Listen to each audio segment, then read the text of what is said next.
Bonjour et bienvenue dans l'univers de Rosie pour notre rendez-vous du dimanche sur les plantes et leurs vertus, les plantes médicinales et leurs vertus. Aujourd'hui, je vais vous parler du pois de bois ou le pois d'Angola ou le pois cajun. Le pois d'Angola, c'est un arbre qui fait c'est une légumineuse appréciée pour sa valeur nutritionnelle et ses avantages agronomiques. Sa culture présente un potentiel économique important pour les agriculteurs malgré des défis qu'ils rencontrent. Le pois d'Angola ou le pois de bois ou le pois cajun est une culture de légumineuses qui occupe une place importante dans l'alimentation de nombreuses populations, en particulier dans les régions tropicales et semi-arides. Cette plante qui produit des graines riches en protéines de toute qualité est appréciée pour sa valeur nutritionnelle et ses avantages agronomiques. Alors, je vous montre j'en ai pris une petite parce que voilà, et le pois d'Angola, vous verrez plus tard, je vous expliquerai, peut faire plus 5 mètres environ, ça dépend. Mais c'est un peu une petite plante que j'avais dans mon jardin. Et donc, voilà, je vous la montre ici. Et voilà, sur la photo de la vignette, vous verrez un peu mieux et les gousses de pois qu'elle produit. Voilà. Je continue. Alors, je me suis perdue. Alors, agronomique, également riche en acides aminés essentiels, les graines de pois d'Angola ou pois de bois ou pois de cajun peut se substituer à la viande pour les personnes suivant un régime alimentaire végétarien ou végétalien. L'Afrique et l'Inde débattent sur son origine, mais le pois d'Angola ou le pois de bois ou le pois de cajun est cultivé depuis au moins 3000 ans. Le pois d'Angola ressemble à un pois ou haricot et appartient à la famille des Fabacées. Il existe deux principaux types de pois d'Angola. L'un avec des fleurs jaunes et des gousses courtes et un autre avec des gousses plus longues et des fleurs jaunes et rouges ou violettes.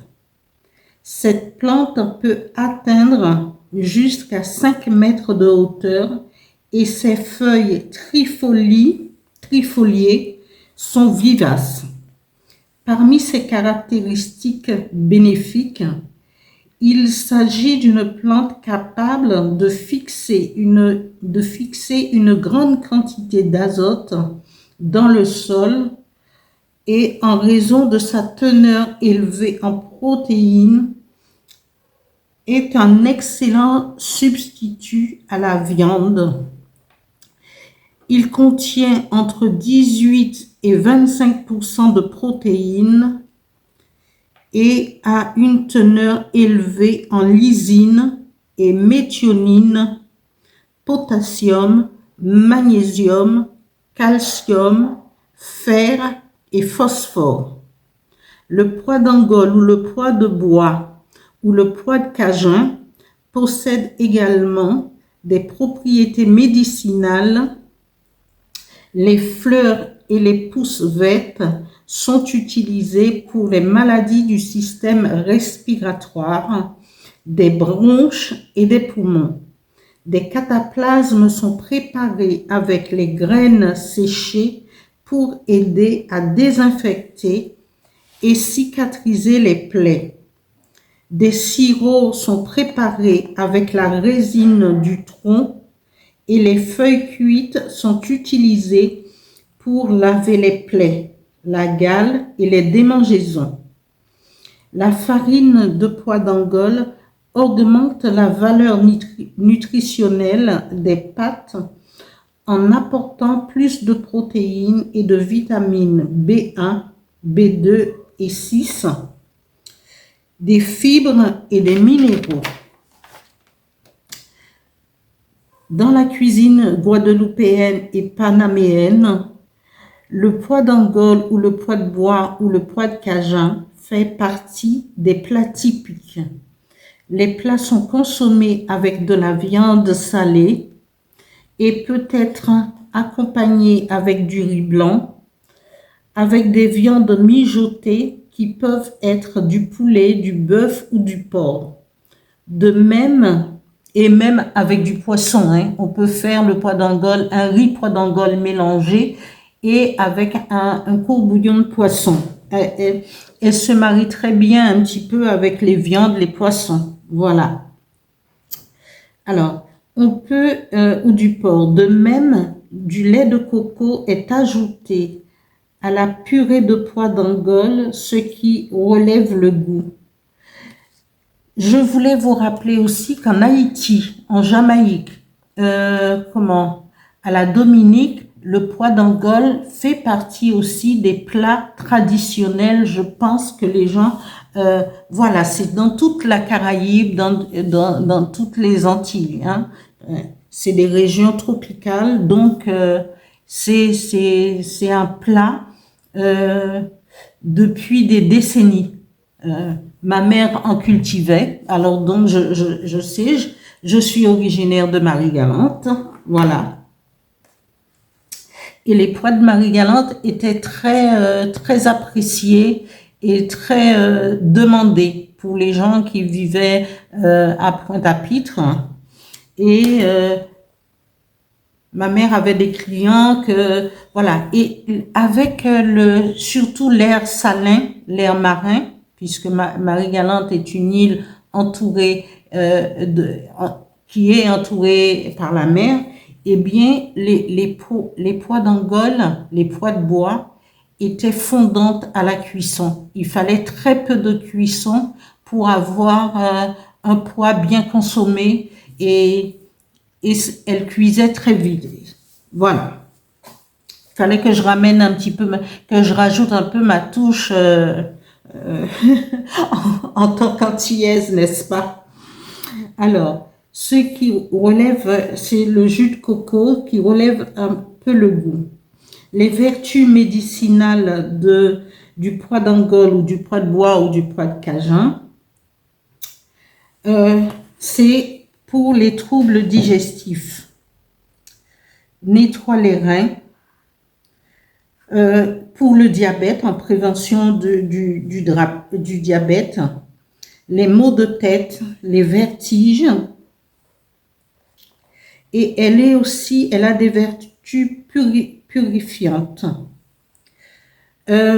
Cette plante est conseillée en infusion, tout cela c'est en infusion, et pour les personnes atteintes de drépanocytose, parce qu'elle contient de la phénylamine dans les graines, ce qui agit et l'infusion des feuilles de pois d'Angole agit sur les personnes vraiment atteintes de drépanocytose. Les graines de pois d'Angole peuvent être torréfiées aussi pour faire un café, mais ce café peut être mélangé à des fleurs de rose, par exemple, de groseille, et torréfié, et surtout pour les drépanocytoses, les gens atteints de drépanocytose, ou remplacés par le café. Oui. Les feuilles sont utilisées pour les soins des cheveux, mais ces feuilles peuvent être macérées dans du rhum avec une exposition de quelques jours au soleil. Comme ça libère plus le potentiel de la plante dans le rhum. On fabrique une lotion pour masser les cheveux, pour faire grandir les cheveux, pour les faire pousser aussi. Voilà pour un peu l'histoire du pois de bois, appelé aussi pois d'Angole ou pois cajun. Voilà. Merci de me suivre pour la série de les plantes médicinales et leurs vertus. Merci et à bientôt.